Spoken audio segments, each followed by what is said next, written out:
Bonjour à tous, bienvenue à ce jeudi Navago qui est en lien avec AgConnexion, la ferme intelligente. Ce qu'il faut savoir, en fait, AgConnexion, c'est une grande plateforme de gestion de données, oui, numériques, mais aussi elle est séparée en deux modules. Donc, le portail client qui est axé principalement sur, pour aller voir les factures, les états de compte, le partage de documents, entre autres, vos PAF peuvent se retrouver, les bilans alimentaires. Vous pouvez aller chercher de l'information sur plusieurs produits et ainsi de suite. Comme Mélisa le dit, dans le fond, la présentation d'aujourd'hui va porter principalement sur le module La ferme intelligente, donc tout ce qui concerne les carnets de champs, l'intégration de données en fait de la ferme, les analyses de sol, les outils de dépistage et compagnie. Vous allez voir, c'est quand même assez. Il y a beaucoup de contenu en fait dans la présentation. Je tenais à vous présenter chacun des modules pour que vous sachiez en fait l'éventail de ce qui est possible de faire sur la plateforme La Ferme Intelligente. Ça va comme suit. La connexion à la ferme intelligente, en fait, c'est l'interface d'entrée lorsqu'on arrive sur la plateforme. Donc, il faut savoir que tout est modulable. Finalement, on est capable d'aller éditer ce qu'on veut, mettre les colonnes qu'on veut, mettre les caractéristiques qu'on veut. En fait, ici, les caractéristiques préférées, c'est entre autres en lien, c'est des raccourcis vers les modules qui nous intéressent le plus, ceux qu'on utilise le plus souvent. Dans le fond, lorsqu'on crée une ferme sur la plateforme, elle est géoréférencée. Donc, vous voyez ici, moi j'habite à Sainte-Béatrix, donc évidemment qu'elle est géoréférencée chez moi. J'ai la météo à la maison. Vous verrez, il y a un module aussi météo à l'intérieur de la plateforme qui existe. Je vais vous en parler un peu plus longuement, plus loin dans la présentation. Donc, la ferme intelligente, ça va comme suit. Là, je vous fais une présentation comme si je présentais à des futurs forfaits 3. Donc, je présente l'entièreté des onglets qu'on y retrouve. Dans le fond, la ferme intelligente, la façon dont ça fonctionne, on a 3 forfaits. Le forfait 1 qui est un forfait qui est axé davantage sur le carnet de champ, les outils de dépistage, puis l'échantillonnage au champ. Forfait 2, c'est tout ça, plus ce qui est le programme de culture. Dans le fond, le programme de culture qui est comme prévisionnel, c'est des scénarios qu'on se crée. Tout ce qui est aussi en lien avec les images satellites. Et puis, on a le forfait 3 aussi qui est un all you can eat, finalement. C'est fait à volonté. On intègre toutes les données qu'on veut et puis on a accès à tous les onglets de la plateforme. Donc, comme vous pouvez voir, dans le fond, c'est des modules qui sont adaptés selon le besoin du producteur. Donc, si vous êtes comme vous commencez finalement en agriculture de précision, ben, vous pouvez aller vers un forfait 1 puis vous habituer en fait à naviguer sur la plateforme. Comme si vous voulez débuter et avoir de l'intégration de données full pin, ben, on peut être un forfait 3. Vraiment modulable selon ce que vous voulez. C'est évidemment une base de données qui est regroupée au même endroit. Donc, toutes les intégrations de données se retrouvent à l'intérieur de la plateforme. C'est archivé. Donc, c'est consultable finalement en temps réel et en tout temps. Donc, on peut revenir dans le passé pour voir ce qui avait été semé ou ce qui avait été appliqué dans un champ quelconque. C'est aussi un lien direct entre le producteur et son conseiller. Puis, je dirais aussi entre un tierce partie. À la mesure où vous êtes client de la ferme intelligente, vous êtes propriétaire de vos données, donc vous pouvez donner accès à un utilisateur de votre choix. Un utilisateur, dans le fond, qui peut avoir accès à différents modules dépendamment de ce que vous souhaitez. Donc, ça peut être quelque chose d'intéressant dans le sens où, quand on fait des collectes de données pour les PAF, bien, si vous avez fait de l'intégration de données sur la ferme intelligente comme il faut, on peut y avoir accès sans aller passer 2-3 heures à faire la collecte de données chez vous comme d'habitude. Donc, ça va comme suit. C'est la page d'entrée, en fait, de la ferme intelligente. C'est le navigateur de données. C'est l'endroit où on retrouve toutes les informations de champ, donc les numéros, la superficie, la culture. Là, ici, je suis toutes les saisons, donc je vois toutes mes cultures, mais je pourrais sélectionner n'importe quelle saison et je verrai mon plan de culture inscrit. Si les champs sont actifs ou inactifs, donc si c'est des champs qu'on louait l'année passée, qu'on n'a plus cette année, on peut les rendre inactifs sans en supprimer les données qui ont déjà été rentrées précédemment. Donc, on a 2 onglets. On a l'onglet champ et l'onglet semis. Dans les 2 cas, ça marche en colonne comme suit, inscrit. Ça, c'est en mode liste. Et on a aussi en mode cartographique plus bas. En fait, c'est tout simplement de voir les informations directement à l'écran sur l'image satellite. Donc, on peut aller rentrer d'informations, on peut aller modifier, ajouter des champs. Ce qui est intéressant dans l'ajout de champs, c'est que dans ce petit module-là, en fait, on peut dessiner simplement un contour de champ à la conventionnelle, ou on peut aussi sélectionner le pictogramme qui est en lien avec tous les champs qui sont assurés à la financière agricole. Donc, on a la base de données de la financière agricole. On a juste à sélectionner le contour de champ qu'on veut, on peut le nommer. Et puis, la superficie s'adapte selon le contour qu'on a choisi. C'est aussi ici qu'on va ajouter nos semis. On peut y aller un à un, comme on peut sélectionner tous les champs, disons, qui seraient en maïs une année et le faire en lot. Donc, c'est assez rapide. Le but de la plateforme La Ferme Intelligente, c'est évidemment d'accélérer les processus, donc économiser du temps tout en ayant une banque de données au même endroit. On peut aussi imprimer nos plans de ferme ou encore les exporter sous fichier numérique pour les partager à un tiers parti.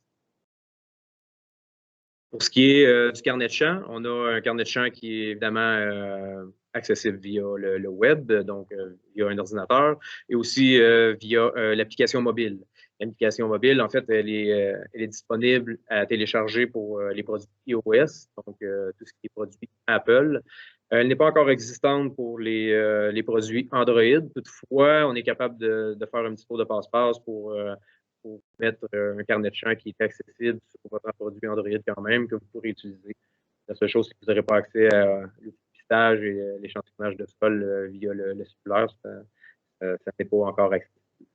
Dans le fond, le carnet de champs, c'est principalement pour l'expert conseil peut aller produire ses recommandations agronomiques via là.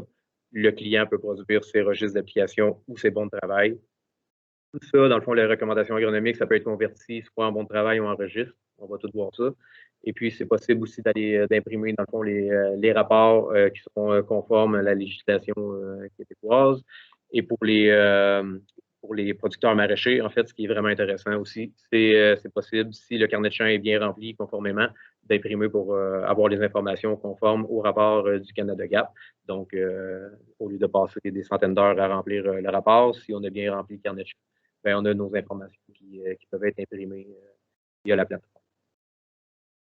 On va regarder un peu, dans le fond, comment s'élabore un carnet de champs. C'est fait en 5 étapes, donc les 5 pastilles. La première étant le type d'enregistrement. Donc, la recommandation, c'est accessible seulement pour le conseiller, en fait. Le client n'y a pas accès. Vous pouvez choisir un bon de travail ou un registre, le nommer à votre guise. Dans le fond, le nom, c'est principalement pour une recherche dans le futur, dans le fond, pour vous aider à chercher vos différents rapports.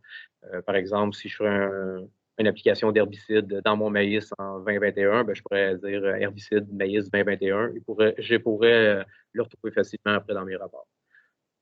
Sélectionner aussi les opérations, donc travail de sol, semis, l'application de produits de protection de culture. Dans le fond, il y a un menu déroulant. On peut choisir herbicide, fongicide, acaricide, insecticide. Même chose pour les applications de fertilisants. On peut sélectionner organique ou minéral, des travaux d'irrigation de récolte et d'autres travaux. En étape 2, on va sélectionner évidemment les champs où on veut faire notre application. Encore ici, ça marche sous forme de liste ou cartographique. Simplement cliquer dans la petite pastille en mode liste à côté du numéro de champ pour sélectionner les champs désirés. Sinon, dans le plan de ferme directement, comme ça on peut l'avoir en mode visuel.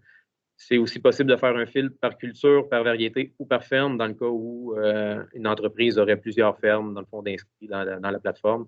Donc, on peut aller sélectionner tous nos champs qui seraient en maïs et qui auraient la même application du même produit pour une année donnée. En 3, c'est les informations sur la période. Donc, on marque le début, en fait, la journée que ça a été fait. La phase, c'est au pré-semé, en semis ou en saison ou autre. La note pour le moment d'application, par exemple, un stade de 3 à 5 feuilles dans le maïs. Et puis, évidemment, qu'on a la température qui est liée à cette application-là au champ. Toutes ces données-là vont apparaître sur le rapport futur qu'on fera imprimer.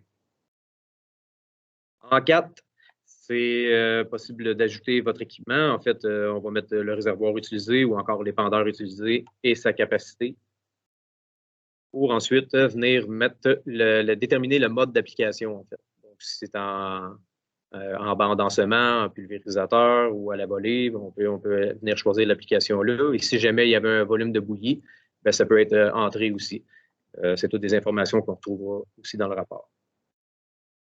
Pour ce qui est des produits à ajouter, en fait, tout ce qui est produit de protection de culture, c'est pour la plupart pas mal tout rentré directement dans la plateforme. La raison est simple, en fait, les numéros d'homologation, les matières actives sont toutes déjà présentes sur la plateforme et ça apparaît sur le rapport, ce qui est intéressant si jamais on a d'affaires à faire imprimer des rapports, disons que l'environnement débarque chez vous, quoi que ce soit, bien, les informations sont présentes sur le rapport. Si ça ne l'est pas, dans le cas, mettons, comme une formule vedette d'engrais minéral ou sinon un engrais organique, que ce soit du lisier ou du fumier, ben, c'est possible d'en créer un. On le nomme comme on veut. On marque c'est liquide, sec. On marque même notre apport en NPK. On peut rentrer la formulation de notre analyse de fumier aussi. Puis, il y a plusieurs autres informations qu'on peut rentrer. On peut même faire afficher plus s'il y avait du porc ou d'autres types d'éléments pour pouvoir les inscrire aussi à notre analyse. Étape 4, toujours, un coup le produit est sélectionné, on voit ici c'est du lisier de porc. Dans le fond, je peux rentrer mon taux d'application. Toutes les unités sont rentrées, le gallon, litre, mètre cube, même chose pour les superficies, acre, hectare. Pourtant, il faudrait que je vérifie. Honnêtement, je ne l'utilise jamais. Il faudrait que je vérifie si c'est dedans. Non, on a toujours l'option de la petite calculatrice qui est bien intéressante. Si on ne connaît pas le taux d'application, puis qu'on sait qu'on a été mené 15 voyages dans le groupe de champs qu'on a sélectionné, ben dans le fond, on peut juste marquer 15 voyages, puis le taux d'application va se calculer par lui-même dans le carnet de champs. On peut aussi ajouter des motifs du traitement, dépendamment si on a mis un produit de protection de culture, par exemple. Pourquoi on a mis ça? On peut mettre un motif. On peut mettre le coût aussi du produit. C'est des informations optionnelles à inscrire. C'est des informations qui peuvent être intéressantes pour vous d'avoir sur votre rapport. En 5, c'est tout ce qui est les extras. En fait, on peut ajouter de la main-d'œuvre. Donc, c'est qui opérait la machinerie, c'est qui a appliqué, est-ce qu'il y a un forfaiteur qui a été chez vous? Donc, on peut rentrer cette information-là. On voit ici l'exemple, c'est François Brassard, applicateur, avec son numéro de permis de pesticide, en fait, 56 97. Donc, ça peut être intéressant de rentrer ça. On peut rentrer le service, on peut rentrer des équipements, un commentaire ou des photos si jamais ça a été pris au champ. Ce sera des informations qu'on pourra mettre en pièce jointe de notre rapport aussi lorsque ça sera imprimé. Donc, une fois terminé, on a fait enregistrer. Ça nous a donné notre rapport créé en fait dans notre onglet carnet de champ. On voit ici, c'est une recommandation qui a été créée, un REC 1745. Dans le cas d'un registre d'application, ça serait un ROA pour Register of Application. Puis sinon, un bon de travail, ça serait un WO pour un Work Order. Ça a été créé par Limbrassard. Dans les lieux, les champs, dans le fond, 101 et 15. C'est un produit de protection de culture qui a été appliqué. C'est du LX GT. Il l'a appelé herbicide LX 2020 en 2020. Ça a été créé le 1er septembre 2020. Comme je vous disais tantôt, dans le fond, une recommandation qui est faite par votre conseiller. Vous n'êtes pas obligé d'aller le re-rentrer en registre d'application dans votre carnet de champ. Dans le fond, simplement prendre sa recommandation, appuyer sur la petite baguette magique, puis vous pouvez la convertir comme vous voulez, soit en bon de travail ou en registre d'application dans l'encadré 1. Dans l'encadré 2, en fait, ça va vous amener dans un registre d'application. Vous allez pouvoir aller changer si la superficie à appliquer n'est pas la même que la superficie totale du champ, vous pouvez l'ajuster. Et même chose, dans le fond, pour le taux d'application. Si vous n'avez pas appliqué au taux qui avait été recommandé, vous pouvez aller le modifier. Vous faites enregistrer, puis ça s'est transféré en ROA dans votre carnet de champ. Pour ce qui est d'imprimer les rapports, en fait, juste à côté de la petite baguette, il y a le pictogramme de créer des rapports. Vous appuyez là-dessus, vous ouvrez l'encadré qui est juste en dessous. Vous pouvez inclure la page de la carte. En fait, ce que ça veut dire, c'est que c'est littéralement l'image satellite avec les champs visuellement où sont situés. Inclure toutes les pièces jointes s'il y en a. Faire des résumés d'emplacement. Dans le fond, par exemple, vous auriez sélectionné 10 ou 15 champs à appliquer. Au lieu d'être détaillés un à la suite de l'autre dans le rapport, ils seraient comme wrappés. Ils seraient tous ensemble. Et vous marquerez, mettons, 15 emplacements avec les numéros des champs, puis l'information qui est reliée. Puis, dans le cas que ce serait une recommandation faite par un conseiller et que ça prendrait une prescription agronomique, ben, dans le fond, le conseiller a juste à cocher ça.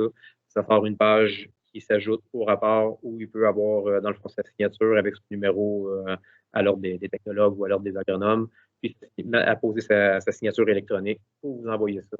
Puis, vous allez être conforme pour appliquer votre produit. C'est un exemple de rapport. En fait, c'est un exemple de rapport de protection de culture. Comme vous voyez, les entêtes sont pas mal tout le temps de la même setup, de la même façon. On a le nom du producteur, on a le courriel, on a la ferme. Toutes les informations sont inscrites dans le fond. Ça a été fait quand, ça a été terminé quand, c'est pour quel type d'opération, ça a été créé par qui, puis à partir de quelle recommandation ou registre d'application, avec les emplacements, le détail, la superficie d'opération. On voit ici, il y a 2 emplacements, en fait, à 126,12 acres, mais la superficie d'opération totale est à 123,90. Ça a été modifié dans le registre d'application lorsque ça a été converti. Comme je disais tantôt, dans le fond, la matière pour les produits de protection de culture, c'est du LXGT, herbicide, le numéro d'homologation s'y retrouve 29341, avec en dessous tout ce qui est matière active qui est associée. Donc, c'est vraiment complet comme rapport. On y retrouve toutes les informations qu'on a rentrées dans le carnet. Juste aussi en bas, toutes les justifications, dans le fond, de traitement et analyse de méthodes alternatives qui ont été rentrées en lien avec l'application du LXGT. Pourquoi que ça a été appliqué au champ. Aussi un exemple de rapport d'éléments nutritifs. C'est les mêmes informations en tête. On a la sélection de nos emplacements. Puisque je voulais attirer votre attention en fait sur la matière pour fertilisant. On a notre emplacement. On a notre lisier de porc, qui est un lisier qui a été créé à partir de la plateforme. Ça provient de la fosse 40 Ménard avec l'apport d'NPK du fumier en question.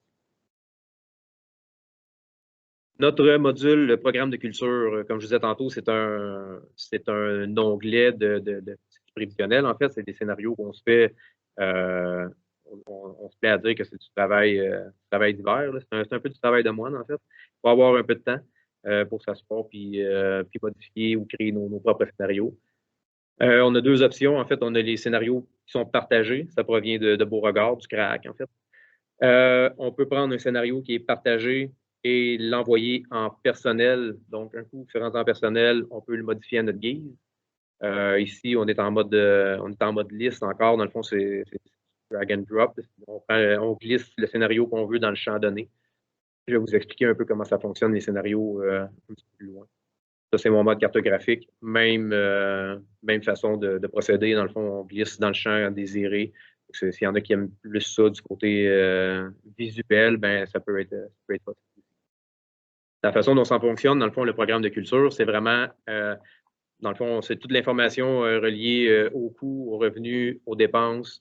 C'est vraiment un module économique. Donc, qu'est-ce qu'on fait? C'est qu'on rentre un minimum, un maximum de rendement et on rentre obligatoirement un objectif de rendement. Dans le fond, on va rentrer notre coût de vente de culture. On va rentrer tous nos coûts de travail de sol, d'achat d'intrants, d'engrais, d'équipement, de fuel. C'est vraiment pour déterminer finalement au final, mon champ me coûtait tant, il me rapporte tant. Si j'obtiens l'objectif de rendement que moi je me suis dit au début, quel montant découle de tout ça finalement. On a des beaux tableaux qui sont associés à ça qui viennent vous dire, dans le fond, vos dépenses par catégorie, vos dépenses par phase, donc au semi, au pré-fini, puis dans le fond, tous les résumés de ce qui est des revenus, des dépenses, puis ce qui en sort net au final. La continuité du rapport, en fait, ce qu'on voit, c'est que par culture, finalement, quel est le coût de mes intrants pour chacune des cultures, avec notre total de 24 000. Puis à côté, dans le fond, on a chacun de nos champs avec notre objectif de rendement qu'on s'était fixé, puis le net qui en sort si on a atteint notre objectif de rendement. Donc, on voit la ligne d'en bas complètement, le scénario total. Dans le fond, si on a atteint notre objectif de rendement, bon, on va avoir un profit de 783,69 de l'hectare en ayant obtenu nos objectifs qu'on s'était fixés. Donc, c'est sûr que, dans le fond, on fait ça avant le début de l'année. C'est des objectifs qu'on veut évidemment atteindre. Si ce n'est pas atteint ou c'est dépassé, ben le scénario peut être modifié en cours de route, disons en fin de saison après les récoltes, pour vraiment aller chercher le bénéfice net de la réalité, dans le fond, de ce que ça a donné au courant de la saison. On a aussi un module de couche cartographique, donc tout ce qui est en lien avec les imageries satellites. On a 3 cartes disponibles. Les NDVI, dans le fond, c'est l'indice de végétation en différence normalisée. En gros, c'est un indice de développement végétatif au champ. On a l'infrarouge, puis on a la couleur naturelle. Par expérience, je n'utilise pas beaucoup l'infrarouge, mais la couleur naturelle est très importante parce que dans le fond, elle est vraiment en lien avec le NDVI, en fait. Si on veut aller chercher la meilleure image NDVI possible, on va regarder beaucoup le ratio, dans le fond, l'indice qui ressort de la photo. Puis la couleur naturelle, dans le fond, peut nous indiquer grandement, dans le fond, s'il y a un passage nuageux la journée qu'ils ont pris une photo, ben, l'indice risque d'être très bas. Versus s'il n'y en avait pas, ben, on va voir un indice quand même plus élevé. Je vais en parler plus en détail de l'NDVI dans une autre slide. C'est un suivi des cultures en saison. Dans le fond, il y a des photos prises du mois de mai jusqu'au mois de novembre. Donc, il y a quand même beaucoup de photos. On est capable de suivre notre évolution de culture au champ au courant de la saison. On peut appliquer des stratégies d'échantillonnage directement sur notre NDVI. Puis, dans le fond, en étant client de la ferme intelligente, on a une archive d'indices de végétation qui remonte depuis 2016. Donc, on a à ce moment 5 ans d'archives. Donc, c'est possible d'aller quand même chercher des informations pour travailler avec les indices de végétation. Donc, le NDVI. C'est intéressant. Il y a beaucoup d'analyses qu'on peut en tirer de ça. Cependant, il faut faire quand même très attention lorsqu'on analyse un indice de végétation. Comme je l'ai dit, il faut faire attention à la couleur naturelle, savoir s'il y a eu passage de nuages. Si l'image est claire, parfait, on peut l'utiliser. Dans ce cas-ci, on voit ma légende de 0,71 jusqu'à 0,84. Pour moi, 0,71, c'est quand même un bon développement végétatif. C'est quand même passable. Mais ici, quand on le regarde visuellement, c'est rouge. C'est comme si c'était pas bon. Dans le fond, ce qui est important de faire, c'est de venir jouer un peu avec notre légende pour vraiment. Moi, je pense que ma légende est de 0,1 à 0,9. Il faudrait que je valide, mais juste pour me dire que quand c'est rouge, c'est vraiment rouge, donc il n'y a vraiment pas de végétation. Quand c'est vert, ben, il y a vraiment beaucoup de végétation. Et encore là, il faut faire attention parce que ça peut être très vert foncé, mais si on est en début de saison, par exemple, et que ça commence à lever dans le champ, c'est peut-être pas nécessairement parce que c'est la culture qui pousse, mais c'est peut-être la mauvaise herbe qui pousse. Le NDVI, ça va se fier beaucoup sur la chlorophylle, en fait, qui se retrouve dans le champ. Donc, ça peut être un petit son de cloche pour dire si c'est vraiment vert, il faudrait que j'aille voir, dans le fond, ce qui se passe peut-être dans le champ, parce que c'est peut-être une levée de mauvaise herbe, puis peut-être qu'elle se va prendre une application de produit pour venir contre tout ça. Donc, dans le fond, ce qui est intéressant du NDVI, c'est que le NDVI de fin de saison, pour avoir fait des tests, ça ressemble étrangement aux cartes de rendement qui sortent de la batteuse. Donc, c'est possible de prendre un NDVI de fin de saison puis d'en faire un peu de travailler avec pour la même chose qu'on ferait avec une carte de rendement. C'est intéressant à ce niveau-là. C'est intéressant parce qu'on peut superposer des images et des couches pour dire qu'on va aller chercher davantage de précision. Si on n'a pas de capteur de rendement sur la batteuse, qu'on veut faire de l'analyse de sol géoréférencé ou d'autres, de l'application de variables, on peut quand même utiliser, on a quand même des outils pour faire en sorte de travailler plus précisément, dans le fond, les opérations qu'on veut faire au champ. Je parlais de stratégie d'échantillonnage, en voilà un bon exemple. En fait, dans le module de couche cartographique, on a plusieurs pictogrammes à gauche qui veulent dire plein de petites choses localisées dans le champ. Dans le fond, mettre en mode de plein écran, dessiner des zones. On a aussi la petite pelle qui est pour créer un patron d'échantillonnage. Dans le fond, c'est possible de choisir nos couches, soit d'application de produits, d'images satellites évidemment. Nos cartes de rendement se retrouvent dedans, les cartes de semis et aussi les analyses de sol. Donc, c'est possible de venir choisir ce avec quoi on veut travailler. Puis après ça, y appliquer une stratégie d'échantillonnage directement via ce module-là. Donc, on va positionner dans ce cas-ci les points dans les zones qui nous intéressent le plus, donc dans le vert forêt, dans les zones plus pâles. Dans le fond, ça représente des zones à moins bon rendement jusqu'à haut rendement. Le haut rendement serait comme la zone verte. Ça permet d'aller cibler davantage nos stratégies d'échantillonnage. Parlant d'échantillonnage de sol, c'est accessible via le web, via le PC, et aussi via notre téléphone ou notre iPad. Donc, 4 types d'échantillonnage. Il y a celui que tout le monde fait ou pas le choix de faire en raison du PAF. Le conventionnel, donc c'est une analyse par champ. On a l'analyse par point. On a aussi l'analyse par grille. Puis on a l'analyse par zone. On va voir un peu plus en détail qu'est-ce que ça représente plus loin.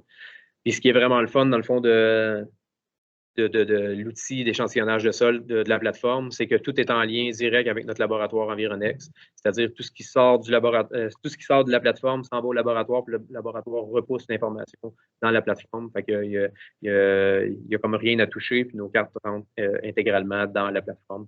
On va le voir un peu plus.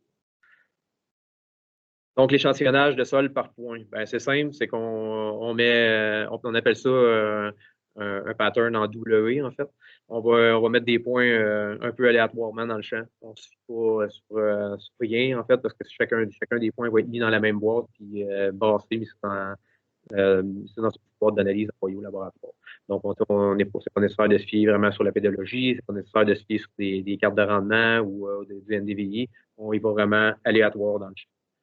C'est possible aussi d'imprimer via la plateforme des étiquettes à coller sur notre boîte avant qui identifient nos champs ou, dans le cas d'un échantillonnage référencé, chacune des analyses qui est faite dans le même champ. Ou comme moi, qui est encore à l'ancienne, j'écris encore au crayon feutre, pardon, sur mes boîtes. On a l'échantillonnage de sol par zone. Donc, comme j'expliquais tantôt, dans le fond, si on a accès à des cartes de rendement ou à des NDVI, ben, c'est possible d'aller faire des superpositions, c'est possible d'aller travailler plus en précision. Souvent, quand on fait de l'échantillonnage de sol par zone, on va y aller, on dit dans le fond, on couvre 70% du champ parce qu'on fait 0,7 échantillons à l'hectare au lieu d'un échantillon à l'hectare quand on fait du grille. La raison est simple, c'est parce qu'on y va vraiment précisément dans les zones à bas, à moyen et à haut rendement. Donc, au lieu de couvrir 100% du champ, on cible vraiment nos points d'échantillonnage aux endroits où on veut aller. Donc, un petit exemple, dans le fond, l'échantillonnage de sol par zone, ben, ça nous amène dans mon module zone, justement, de la plateforme web. On peut venir jouer avec l'étendue de nos zones.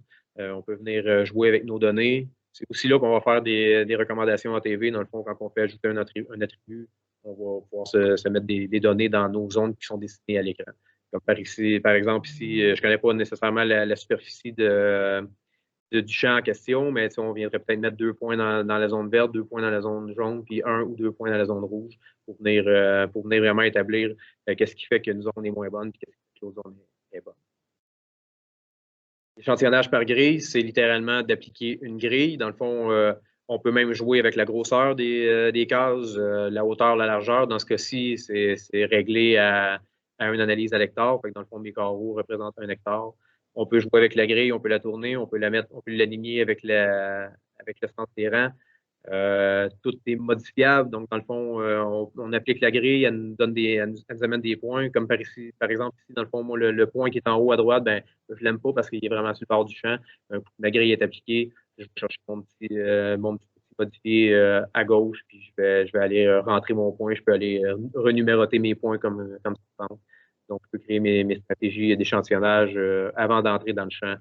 Puis, on va voir dans le module de l'application web, de l'application mobile, pardon. C'est vraiment intéressant comme petit outil pour travailler. Donc, là, pour l'échantillonnage de l'application mobile, c'est un peu notre page d'entrée. Dans le fond, on va sélectionner notre champ, on va aller sélectionner l'outil échantillonnage de sol. Donc, on peut faire un échantillonnage de sol, de tissu végétal ou de nématode. Remplir le formulaire, ben nous, on marche avec le laboratoire Environex. Le numéro de compte, ça dérange plus ou moins, c'est optionnel.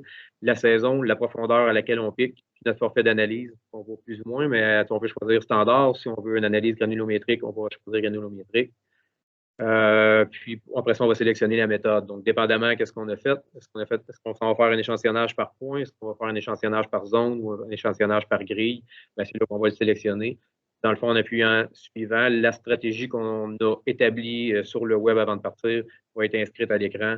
On clique dessus. Et là, on arrive directement dans l'application, dans l'outil d'échantillonnage de sol sur l'application mobile. Donc, on voit dans le fond notre stratégie qui a été établie selon la grille de tantôt. Dans le fond, ce qui est vraiment le fun, c'est quand on fait débuter une collecte, le point le plus près va s'illuminer puis il va nous marquer la distance à parcourir pour se rendre jusqu'au point en question. Puis, ce qui est vraiment le fun de cet outil-là, c'est qu'en fait, on ne peut pas oublier de points. Quand on termine de faire l'analyse de sol au champ, ben, il va nous demander est-ce que vous voulez envoyer le rapport est-ce que vous voulez créer le rapport du laboratoire? Là, on fait oui. Dans le fond, le rapport se crée dans la plateforme web. qu'on va pouvoir imprimer, joindre à notre boîte d'analyse, envoyer ça au laboratoire, puis eux, ils s'occupent de renvoyer ça directement avec ce papier-là dans la plateforme qu'on va voir juste un peu plus loin. Donc, pour ce qui est schéma des analyses de laboratoire, le premier formulaire qu'on voit, c'est le formulaire d'envoi. Donc, on voit partout où on a pris nos points d'analyse. Il faut comprendre, c'est un exemple d'analyse géoréférencée, donc il y a plusieurs points pour la même chaîne. Dans le fond, on a notre localisation de points dans le champ.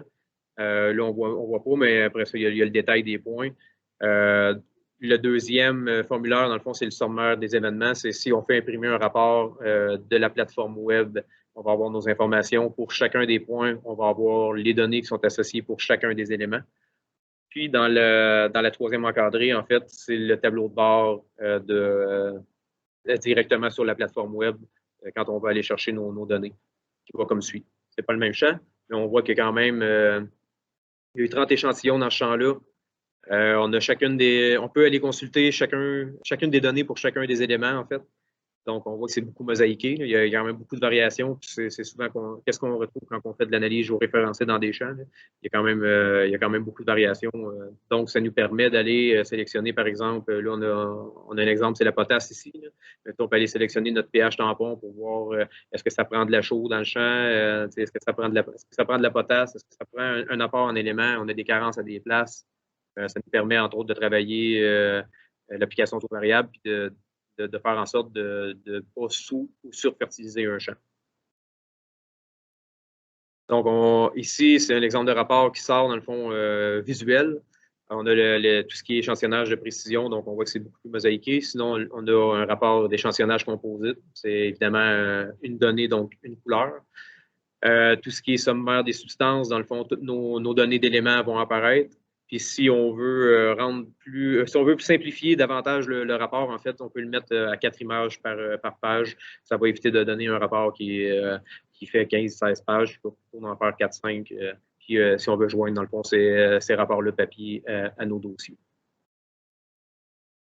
Comme je parlais tantôt, dans le fond, on veut faire nos recommandations à taux variable via la plateforme web. Dans ce cas-ci, c'est un exemple d'application de show. Dans le fond, tout ce qui ressort, les données numériques et le rapport papier, dans le fond, sort de la plateforme et on peut envoyer ça au forfaiteur qui va partir dans le champ, mettre la donnée électronique dans son système, il va partir puis tout va s'ajuster au fur et à mesure qu'il roule dans le champ. On voit ici, dans le fond, on a toutes les informations liées à le taux moyen d'application en kilo à l'hectare, le minimum qu'on atteint, le maximum qu'on atteint, la zone d'application qui est quand même très importante parce que comme dans ce cas-ci, tout ce qui est en gris est à 0. Donc, c'est enlevé, c'est déduit de la zone d'application. Ça, les forfaitaires, ils ont besoin de savoir, en fait, s'ils ont 100% du champ à couvrir ou moins. Puis, dans le fond, tout ce qui est total de produits, si on avait besoin de quasiment 54 000 kilos de chaux pour ce champ-là. Les recommandations sont faites ainsi pour tous les produits, finalement, qui nécessitent un ATV. Pour ce qui est des intégrations des données GPS, en fait, il y a comme deux options qui s'offrent. On peut prendre une clé USB puis l'envoyer directement dans l'ordinateur pour intégrer les données qui sortent des machineries, en fait, des écrans. Dans ce cas-ci, on a une donnée de rendement puis une donnée d'application de produits. Sinon, ce qui peut être fait, par exemple, si vous êtes utilisateur de My John Deere, dans le fond, le lien se fait, My John Deere, FieldView, le lien se fait directement de la machinerie jusque dans la plateforme web. C'est-à-dire que autant quand vous finissez de récolter un champ, par exemple, avec My John Deere, l'opération est rentrée en temps réel dans votre cloud My John Deere, autant que l'opération serait rentrée en carte de rendement dans la plateforme web d'AgConnexion. Donc, on a nos informations, dans le fond, dans le cas de la carte de rendement, effectivement, évidemment, d'humidité, nos données d'élévation, puis notre vitesse.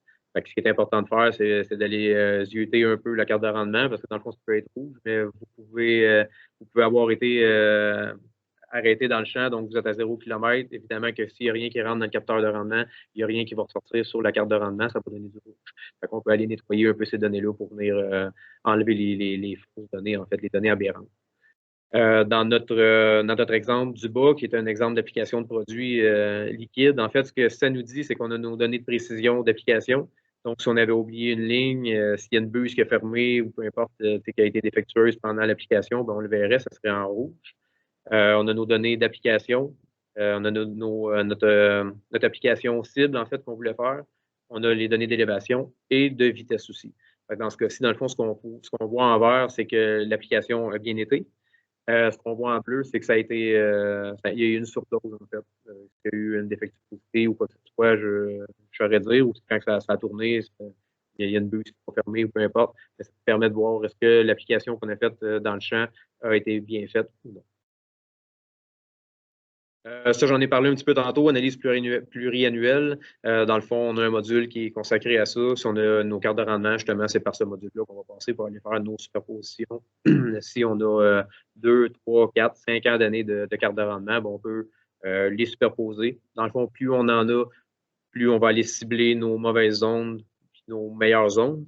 C'est sûr que si on superpose 5 années puis que j'ai encore des zones en rouge, ben c'est nécessairement que cette zone-là n'a jamais un bon rendement. Donc, ça serait bien d'aller voir qu'est-ce qui se passe dans cette zone-là en particulier.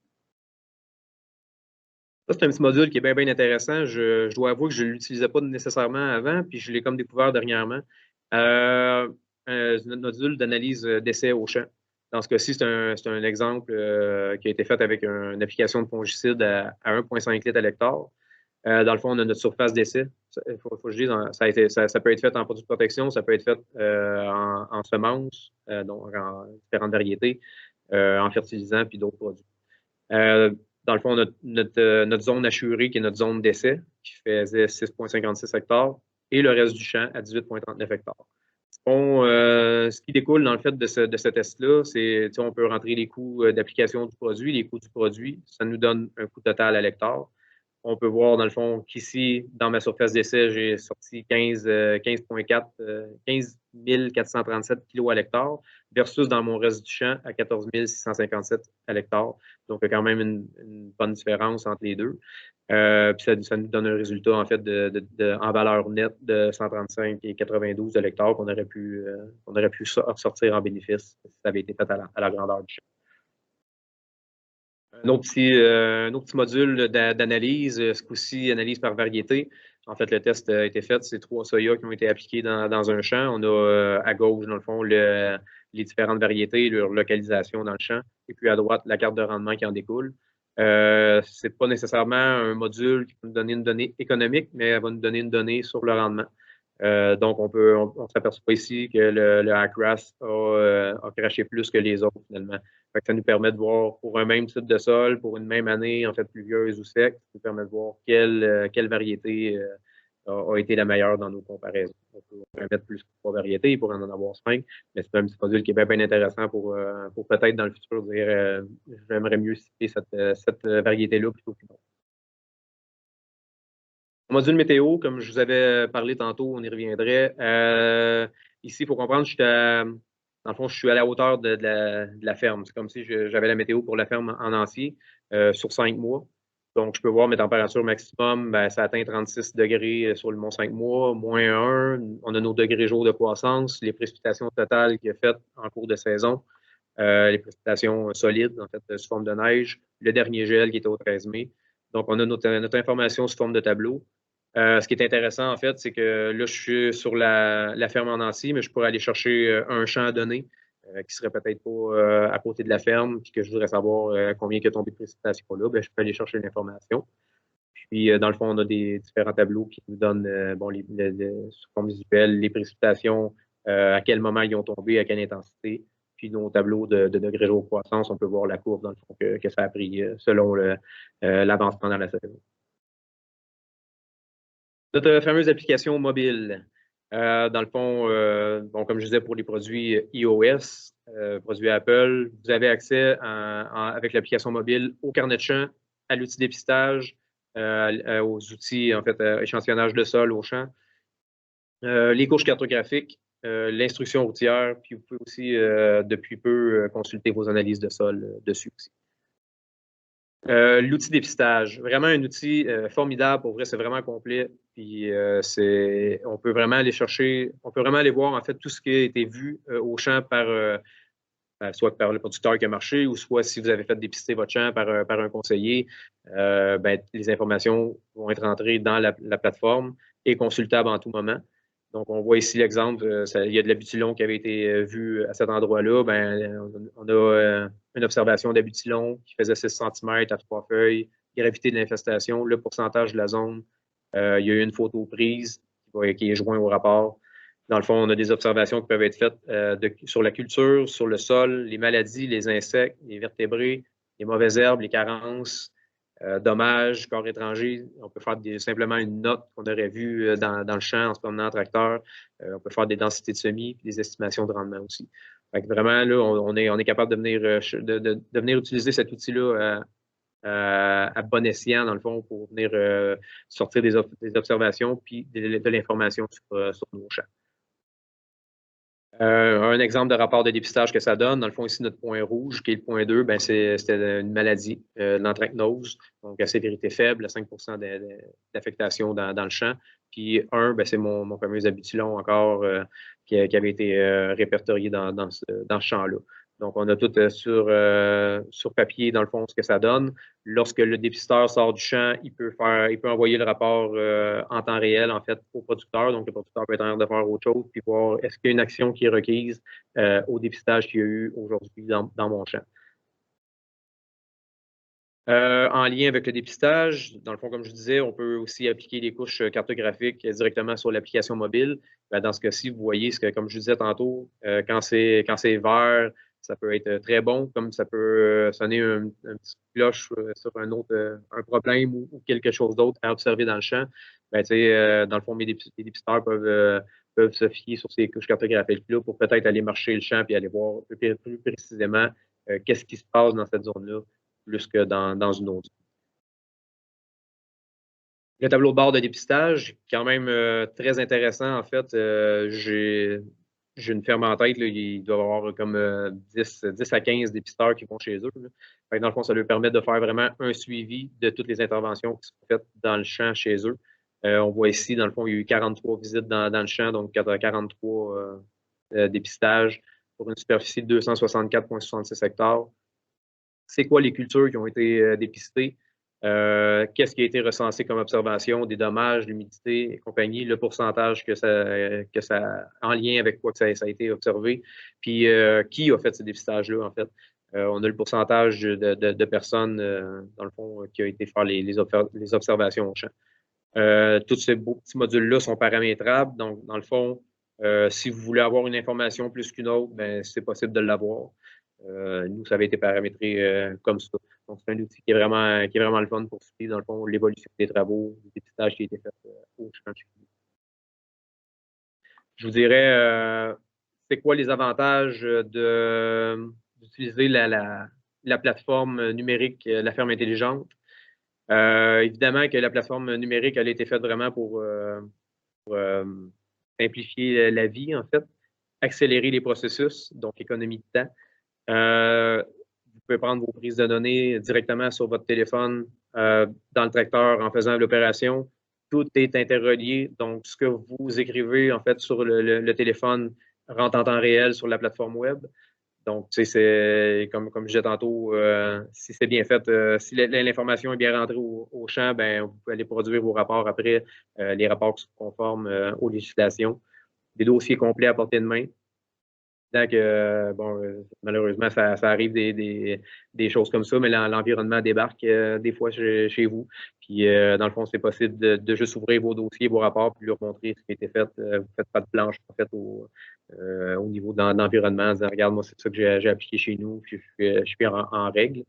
Puis, dans le fond, un meilleur suivi au niveau des interventions, entre autres, comme je vous ai montré le tableau de bord en dépistage. Une chance unique de faire un virage numérique en douceur. En fait, ce que ça veut dire, c'est que, comme je disais un peu précédemment, c'est possible d'être un forfait 1, c'est possible d'être un forfait 2, c'est possible d'être un forfait 3. Fait que si vous voulez vous habituer ou y aller tranquillement pas vite à travers la plateforme numérique, c'est possible de le faire, dépendamment de vos besoins. Je peux Aujourd'hui, je passe 1 heure avec vous à vous présenter une plateforme que généralement, je ferai une démonstration soit en privé ou en mini-groupe qui prendrait 2 à 3 heures. Puis même, je vous dirais qu'on pourrait prendre 8 heures dans une journée pour regarder tout l'éventail des opérations qui peuvent être faites sur la plateforme. Puis on en aurait peut-être pas assez de 8 heures. Fait que, il y a une façon d'y aller graduellement. Puis, je dirais, la majorité de mes forfaits 3 sont pas des... ils n'utilisent pas la plateforme à tous les jours.